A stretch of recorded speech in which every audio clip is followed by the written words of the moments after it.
CCN news में आज हमारे साथ बातचीत करने के लिए हैं अंबेडकर आयोजन समारोह समिति के अध्यक्ष संजय टमटा जी, जो पेशे से एक शिक्षक हैं। और आज समारोह समिति ने एक बहुत भव्य आयोजन किया और यहाँ पर एक शोभा यात्रा भी निकाली। हम उनसे जानेंगे विभिन्न पहलुओं पर कि अंबेडकर साहब की स्वीकार्यता या उनकी अस्वीकार्यता को लेकर वो क्या समझते हैं। हमारे चैनल में आपका स्वागत है। धन्यवाद सर। सर, मैं आपसे ये जानना चाह रहा था कि आपने इतिहास और डॉक्टर अंबेडकर साहब ने बहुत अच्छी तरह आपने पढ़ा है उनको, तो अंबेडकर साहब के विचार जो पिछले 50-60 साल 70 साल के इतिहास में अब उनके विचारों को कितनी प्रासंगिकता है, आप कहाँ पाते हैं उनके विचारों को जो वर्तमान में? सर, बाबा साहब अंबेडकर, डॉक्टर भीमराव अंबेडकर जी को आज उनकी 14 अप्रैल जयंती पर नमन करते हुए मैं आपका स्वागत भी करता हूं। आपने मुझे आभार व्यक्त भी करता हूं, ये प्रश्न अपने विचार व्यक्त करने का अवसर भी प्रदान किया।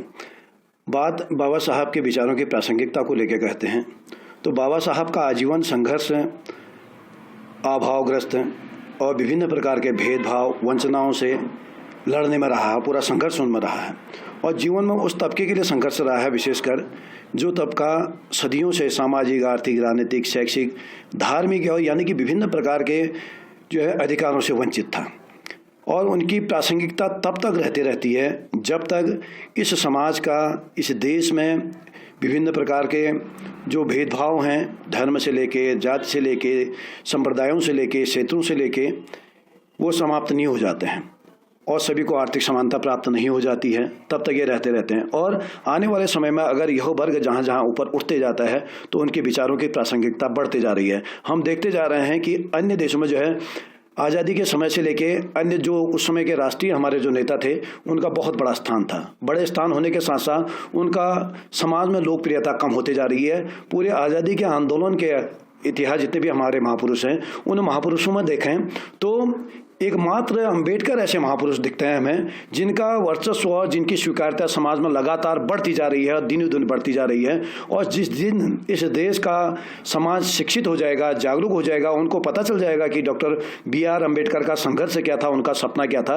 उनकी स्वीकार्यता और ज़्यादा बढ़ती चली जाएगी। सर, एक देखने में ये आ रहा है कि राजनीतिक स्वीकार्यता तो डॉक्टर अम्बेडकर साहब की बहुत ज़्यादा बड़ी है, अब उसको राजनीतिक मजबूरी कहें या ज़रूरी कहें, लेकिन सामाजिक स्वीकार्यता में क्या आपको लगता है कि थोड़ी सी कमी आई है या सामाजिक स्वीकार्यता उस हिसाब से नहीं बढ़ी है, उस हिसाब से बढ़नी चाहिए थी?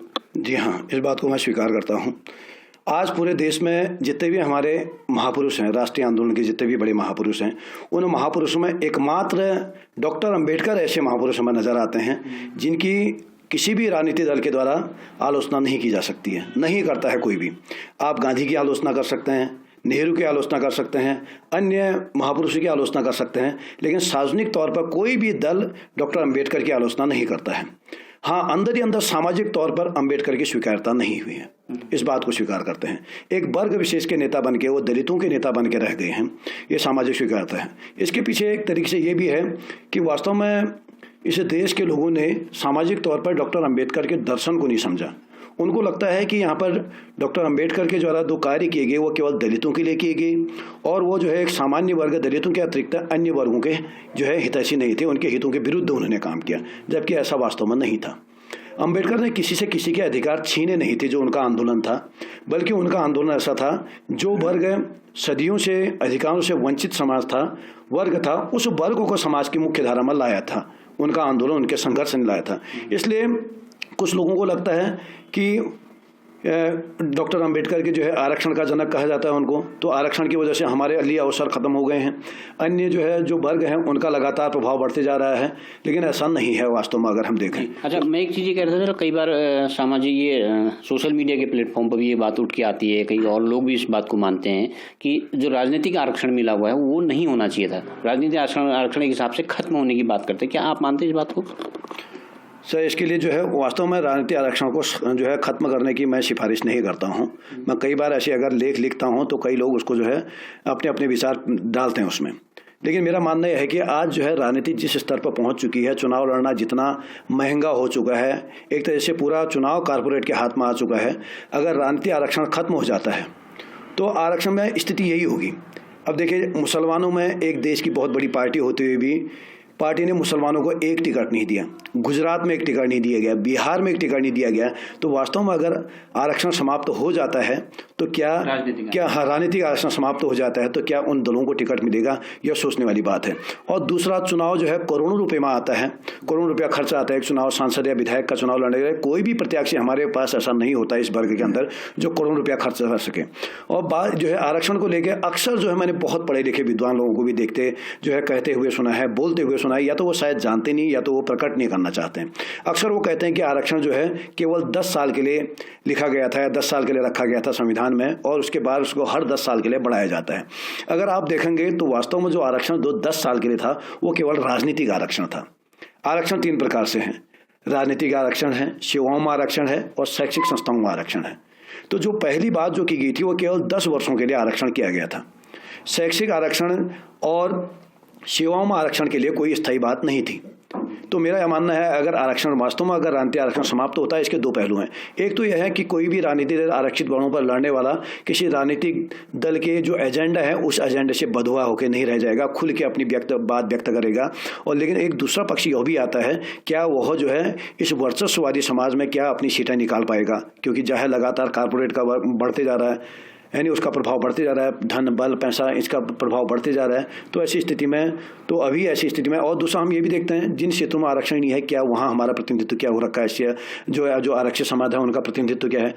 अगर मीडिया में देखें, मीडिया में बिल्कुल 1-2% तक सीमित हो गए हैं, आरक्षण नहीं है, जबकि लोकतंत्र का चौथा स्तंभ कहा जाता है। अगर जो है न्यायपालिका में देखें 1% भी भागीदारी नहीं है। आज़ादी के इतिहास में जितने भी मुख्य न्यायाधीश बने हैं, 1 न्यायाधीश अभी तक बने हैं। सचिव और मुख्य सचिव, अतिरिक्त सचिव, सचिव स्तर के पदों पर देखें 300-400 पदों से लगभग मात्र 10%, 1% जो है आरक्षित वर्ग के सचिव होते हैं, वही प्रोफेसर हैं, कुलपति हैं इनमें। तो वहाँ अगर आरक्षण समाप्त नहीं है, उसके बाद प्रतिनिधित्व ये है, तो अगर राजनीतिक आरक्षण समाप्त कर तो स्थितियां क्या होंगी। अच्छा, मैं सर एक इस सवाल पर भी आना चाह रहा था। तो एक वर्ग जो है डॉक्टर अंबेडकर साहब को इस रूप में भी देखता है कि आरक्षण की देन के रूप में, उनको लगता है कि आरक्षण इन्हीं की देन है, इन्हीं की बदौलत आरक्षण मिला है। अगर शायद वो आरक्षण की अवधारणा को इस देश में नहीं लाते तो शायद जो है सभी वर्ग को लोग समान रूप से आगे बढ़ते। तो इस तरह के आप क्या मानते हैं इस बारे में? सर, मैं समझता हूँ कि वो आरक्षण के प्रति उनकी जो है सोच सही तरीके से वो आरक्षण के महत्व, आरक्षण के दर्शन को नहीं समझ पाए हैं। चलिए हम मानते हैं कि आरक्षण की वजह से ये चीज़ें बढ़ी है, तो क्या आरक्षण से पहले स्थितियाँ क्या थी? आरक्षण से पहले तो अगर हम कहते हैं कि आज़ादी के संपर्क में जो है डॉक्टर लोहिया की एक किताब है, उन्होंने जो है हिंदू है हिंदू में अपने एक जो है बात कही है। उन्होंने कहा कि अंग्रेजी जो है दास्ता को हम कितना ही कोस लें, कितना भी कुछ कर रहे हैं, लेकिन उसकी एक बहुत बड़ी उपलब्धि ये है कि अंग्रेजों के समय में ही हमें अंबेडकर जैसे विद्वान पैदा हुए और भी जैसे विद्वान पैदा हुए। जब आरक्षण नहीं था या संवैधानिक व्यवस्था में आरक्षण नहीं था, तब हमारे पास स्थितियाँ क्या थी। तो आरक्षण तो जो है जो पूर्व से चली हुई जो व्यवस्था है, जिस व्यवस्था ने कभी एक धर्म या एक समाज को आगे बढ़ने नहीं दिया, उस समाज को आगे बढ़ने के लिए ट्रीटमेंट था। अगर देखें तो इसका जनक जो है J.S. मिल एक राजनीति विचारक थे, उनको जाता है, जिन्होंने कहा था कि जब लोकतंत्र को हम कहते हैं, लोकतंत्र कभी भी जो है बहुतंत्र का जो है बहुसंख्यक का आतंक नहीं होना चाहिए। तो ऐसी स्थिति में अगर हम लोकतंत्र कहते हैं तो जो बहुसंख्यक है, बहुसंख्यक तो हमेशा जो है लोकतांत्रिक तरीके से वोट के माध्यम से अपने प्रतिनिधियों का चुनाव कर लेगा, अपने प्रभुत्व कायम कर लेगा। जिनकी संख्या कम है उनके साथ क्या है, उनको सामाजिक न्याय आप प्राप्त कैसे करेंगे। तो इसके लिए रखा था कि लोकतंत्र तभी सफल होता है जब उसमें सभी की सामाजिक भागीदारी है। तो सभी की सामाजिक भागीदारी के लिए ही जो है आरक्षण को नाम दिया गया था, इसका ट्रीटमेंट यही था। तो इसका जनक केवल अंग्रेज इसको नहीं कर सकते हैं। अगर हम भारतीय इतिहास में देखें तो आधुनिक भारतीय इतिहास में इसको जो है साहू जी महाराज सबसे पहले 1902 में अपने वहाँ ले आए। तो उसमें जो है दक्षिण भारत में उनकी रियासत में जो है मात्र जो उसमें ब्राह्मणों की जो जनसंख्या थी उनकी आबादी 10% तक थी, लेकिन उनके राजतंत्र में, उनके शासन प्रशासन में जो है 90% तक भागीदारी थी। तो उन्होंने कहा कि जो है, और जबकि जो है जो 90% भागीदारी वाले थे उनकी जो है बिल्कुल भी भागीदारी नहीं थी। तो उन्होंने सबसे पहले अपने वहाँ पिछड़े वर्गों को आरक्षण दिया था। उसके बाद अंग्रेजों के द्वारा जो है 1909 में, 1919 में यह आरक्षण दिया गया। उसी की बात बाबा साहब डॉक्टर भीमराव अम्बेडकर के द्वारा भी की गई थी। तो उन्होंने कहा था कि जो है समानता जो है वो समान लोगों के बीच में होती है, असमान लोगों के बीच में स्थापित नहीं की जा सकती है। ये उसी का उपचार था। आरक्षण ने कोई नई बीमारी को पैदा नहीं किया है, बल्कि बीमारी का इलाज है, और यह इलाज जो है भेदभाव को दूर करता है, न कि भेदभाव को बढ़ाता है। इसको सकारात्मक भेदभाव कहते हैं सर, सकारात्मक भेदभाव, जिसको जो है अतिरिक्त पोषण के साथ उसको आगे बढ़ाना। अच्छा सर, ये स्वतंत्र भारत के इतिहास में 60-70 सालों के इतिहास में एक चीज़ हम ये देखते हैं कि समाज में छुआछूत तो कम हुआ है, लेकिन अब वो बात नहीं है जो अम्बेडकर साहब ने झेला होगा, वो स्थिति समाज में वर्तमान में तो नहीं है। लेकिन आपको लगता है कि क्या जाति संघर्ष, जाति टकराव या जाति तौर पर कट्टरता बढ़ी है? बिल्कुल हाँ सर, जातीय तौर पर कट्टरता बढ़ी है, इस बात को स्वीकार करता हूँ। और इस बात को भी स्वीकार करता हूँ कि जैसा बाबा साहब के समय में था या आज से 50 साल पहले था, आज़ादी से पूर्व था, जो जातिगत शोषण होता था वो, और जो अस्पृश्यता को लेके बात थी, जातिगत भेदभाव को बात थी, वो रूप हमें नहीं दिखाई देता, कम दिखाई देता है। विशेषकर ग्रामीण क्षेत्रों में आज भी हाँ कुछ केसेस आते हैं, हम जो है आप भी पढ़ते रहते हैं कि जो है डोली से उतारना, घोड़े से उतार देना या मूछा रखने पर किसी को आपत्ति हो जाना, ये चीज़ें अब छुआछूत अस्पृश्यता उस लेवल पर नहीं है, ये है। लेकिन हाँ, अब जातीय संघर्ष वाली बात है। जातीय संघर्ष का कारण क्या है? जो वर्ग जो है आरक्षण के बल पर थोड़ी आगे बढ़ा है, शिक्षा और उसके बल पर आगे बढ़ा है, उसकी जो है जागरूकता बढ़ी है, जानकारियां बढ़ी हैं, उसको संवैधानिक अधिकारों का जो है पता चला है, तो इसके बल पर अब वो क्या कर रहा है? अपने हितों के लिए संघर्ष कर रहा है, अपने हितों के लिए लड़ रहा है, अपनी आवाज उठा रहा है, अपने हक की आवाज उठा रहा है। तो बिल्कुल जो है इससे जो है दूसरा सब जो है वर्ग भी जो है हाँ अपने वर्चस्व के लिए आया, तो सामाजिक संघर्ष भी बढ़ा है पहले की अपेक्षा। लेकिन सामाजिक संघर्ष जो है इसको हम अगर सकारात्मक, बिना संघर्ष के समाज का निर्माण भी नहीं होता सर। अगर चुपचाप जो है, शांति हमेशा अच्छी नहीं होती है।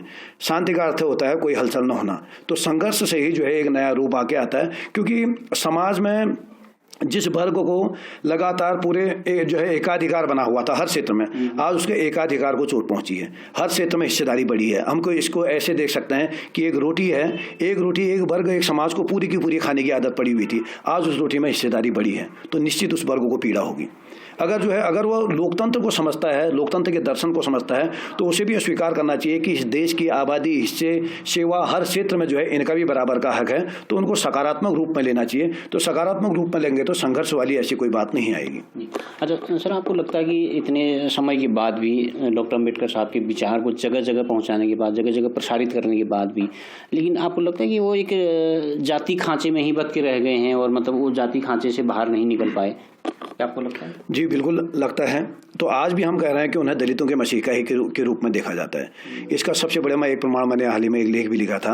मैं कह रहा था कि देखिए, आरक्षित सीटों से लड़ने वाले जो हमारे विधायक के लिए या सांसद के लिए जो उम्मीदवार हैं, आप देखते होंगे होली है, दिवाली है नहीं, अन्य जन्माष्टमी है, शिवरात्रि है, उनके पर्व पर पहले से बड़े बड़े पोस्टर लगाते हैं लोगों को बधाइयाँ देते हुए। लेकिन आप जो है, अगर जो आरक्षण मिला है किसके, डॉक्टर अंबेडकर के बल पर मिला है, जो संवैधानिक व्यवस्था है, उनके अंदर इतना साहस नहीं है कि जो है वो पोस्टर लगा सकें, बैनर लगा सकें। क्यों? बड़ी होल्डिंग लगा सकें डॉक्टर अंबेडकर के जन्मोत्सव की। क्योंकि व्यवहारिक तौर पर तो हर कोई स्वीकार करता है कि डॉक्टर अंबेडकर नहीं होते तो शायद हम भी नहीं होते ये, लेकिन उनके अंदर ये साहस नहीं है। क्योंकि ये साहस इसलिए नहीं है क्योंकि अंबेडकर को लेकर अभी स्वीकार्यता नहीं बढ़ी है, यानी उन्हें केवल दलितों के मसीहा के रूप में उनके उन कार्यों को नजरअंदाज कर दिया गया। अब उनका देखिए जो उन्होंने सब पूरे समाज के लिए किया। अब बात जो है, जब उन्होंने अपनी जो है पहली थीसिस लिखी थी, जो है देश की अर्थव्यवस्था पर लिखी थी पहली थीसिस, और उन्हीं की उचित अर्थव्यवस्था के आधार पर जो है 1935 में जो है यहाँ पर रिजर्व बैंक का जो है हमारा प्लान आया, योजना आई। दामोदर घाटी परियोजना, ये उनकी घाटी का जो इनका एक प्रोजेक्ट था। श्रमिक कल्याण के लिए जब वो श्रम मंत्री रहे थे अंग्रेजी शासन में, उस समय उनके द्वारा श्रमिक कल्याण के लिए कुछ योजनाएं बनाई गई थी।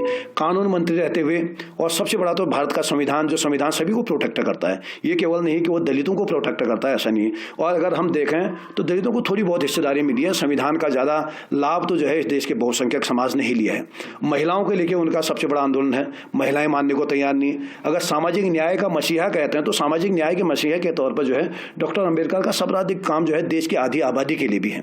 तो इसको लेकर वास्तव में जो है अब इसकी जिम्मेदारी इसको बनती है, जो जिनके जीवन में डॉक्टर अंबेडकर के संघर्ष से बहुत बड़ा क्रांतिकारी परिवर्तन आया है, उनका भी ये दायित्व बनता है कि वो जो है अंबेडकर को खुले रूप में स्वीकार करें, और खुले रूप के स्वीकार करने उन्हें केवल दलितों के मसीहा के तौर पर प्रोजेक्ट न करें, बल्कि ये तो थे ही थे, लेकिन उनका योगदान जो है औरों के लिए भी था, संविधान निर्माता के रूप में था, देश के लिए था। और वो आज़ादी के आंदोलन के जो है राष्ट्रीय नायक के रूप में भी रहते हैं, राष्ट्र निर्माता के रूप में है। उनकी चिंता केवल दलितों की नहीं रहती है, बल्कि राष्ट्र के लिए भी उनकी चिंता रहती है। तो ये सोच का फर्क है, जो कहते हैं कि उनका आंदोलन केवल दलितों के लिए था, ये ऐसा नहीं है। अच्छा सर, एक आखिरी सवाल के बाद मैं इसको ख़त्म करूंगा कि एक बहुत लंबी बहस का विषय है, हालांकि इसके लिए बहुत लंबा वक्त आपको चाहिए होगा जिसको डिफाइन करने के लिए। एक महात्मा गांधी और डॉक्टर अंबेडकर के बीच में जो बहुत मतभेद था, उनको उभरने नहीं दिया गया, या इस तरह की बातें आती हैं, तो क्या आपको कितनी जानकारी इस बारे में है कि अंबेडकर और गांधी जी के बीच में कितनी मत भिन्नता थी? सर, गांधी और अंबेडकर को लेकर वास्तव में कुछ मतभेद हैं। मतभेद जो है दोनों का उद्देश्य अलग अलग था। भले जो है गांधी समाज सुधार के साथ साथ वो देश की आज़ादी चाहते थे और समाज सुधार से पहले देश की आज़ादी चाहते थे। अस्पृश्यता उन्मूलन, अगर मैं इस बात को स्वीकार करता हूं, अगर डॉक्टर अंबेडकर के बाद अस्पृश्यता उन्मूलन की दिशा में किसी व्यक्ति ने काम किया है तो वो गांधी थे, जिनने रचनात्मक कार्य भी किए, अस्पृश्यता के लिए काम भी किया। लेकिन अंबेडकर एक क्रांतिकारी विचारक थे। गांधी राजनीति और समाज सेवा, समाज सुधार दोनों को साथ साथ लेना चाहते थे और समाज सुधार के नाम पर, सामाजिक एकता के नाम पर राजनीति प्राप्त करना चाहते थे। लेकिन जो है अंबेडकर का एक आंदोलन था, वो चाहते थे कि राजनीतिक आज़ादी से पहले सामाजिक आज़ादी प्राप्त हो। और गांधी और उनके विचारों में मतभेद इस बात को लेकर भी था कि गांधी वर्ण व्यवस्था के पोषक थे।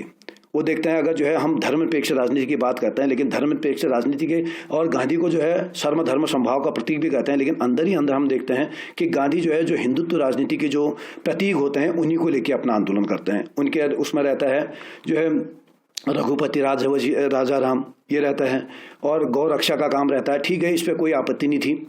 लेकिन उसका जो और जो है वर्ण व्यवस्था के पोषक के रूप में रहते हैं, वो चाहते हैं कि जो है नहीं, वर्ण व्यवस्था का जो है प्रशंसा भी करते हैं, ये चीज़ें रहती है। लेकिन वहीं अंबेडकर चाहते हैं कि वर्ण व्यवस्था को पूरी तरह से ध्वस्त करना चाहते हैं। अंबेडकर कहते हैं कि जो है जब तक वर्ण व्यवस्था है, जो जिसका गुणगान, जो गौरवगान जो इस देश के धर्म शास्त्रों में किया है, आप उनको महिमा मंडित करते रहेंगे, तब तक जो है अस्पृश्यता भी खत्म नहीं हो सकती, जातिवाद भी खत्म नहीं हो सकता है। लेकिन गांधी क्या चाहते थे? गांधी चाहते थे उनका महिमा मंडन करने के साथ साथ अस्पृश्यता को समाप्त करना है। लेकिन यही टकराव दोनों में था। और दूसरा, गांधी की सोच शायद एक फिलोसफर के रूप में कहें या एक राजनीतिक के तौर पर कहें, उनकी सोच ऐसी थी जो पूना पैक्ट को लेकर सामने आई। उनकी आपत्ति इस बात को थी कि जब पूना पैक्ट में जो है डॉक्टर अंबेडकर के द्वारा दलितों के अलग प्रतिनिधित्व की बात कही थी, गांधी ने इस बात पर पृथक की थी कि दलितों को जो है देश के हिंदू समाज को तोड़ने वाली बात है। वो कहते थे कि मेरा एक विश्वास है कि शायद अभी भेदभाव है, इस भेदभाव को समय रहते दूर कर दिया जाएगा और हिंदू समाज एकजुट हो जाएगा। लेकिन अंबेडकर इस बात पर विश्वास नहीं करते थे। उनका कहना था कि इस देश में बहुत साधु संत पैदा हुए, बहुत अच्छे उपदेशक पैदा हुए, लेकिन उपदेश देके चले जाए, कभी भी इन साधु संतों की वजह से इस देश में कभी सुधार नहीं आया है। वो इसके लिए बिल्कुल ठोस कानून चाहते थे, ठोस जो है ऐसे जो है संवैधानिक कानून चाहते थे, जिसके आधार पर उसको जो है इन सामाजिक ऐसी व्यवस्थाओं को बिल्कुल प्रहार किया जा सके, उनको दंडित किया जा सके। उनका विचार, इसीलिए वो जो है देश की आज़ादी से पहले सामाजिक आज़ादी और सामाजिक समानता, समाज सुधार चाहते थे। ये उनके बीच में मतभेद का मुख्य कारण था। थैंक यू सर, हमसे बातचीत करने के लिए बहुत बहुत धन्यवाद। आपने समय दिया इसके लिए थैंक यू सर। धन्यवाद सर, बहुत।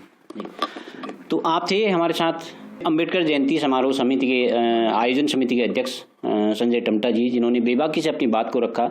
उनका भी यही मानना है कि डॉक्टर अंबेडकर ने जो समाज के लिए जो काम किए हैं उनके लिए उनको याद किया जाए, सिर्फ आरक्षण के देन के लिए उनको याद नहीं किया जाए। अगर इस हिसाब से उनको याद किया जाएगा तो सामाजिक स्वीकार्यता और राजनीतिक स्वीकार्यता उनकी पहले से कहीं अधिक ज़्यादा बढ़ती रहेगी। CCN न्यूज़ के लिए मैं सुरेश पांडे।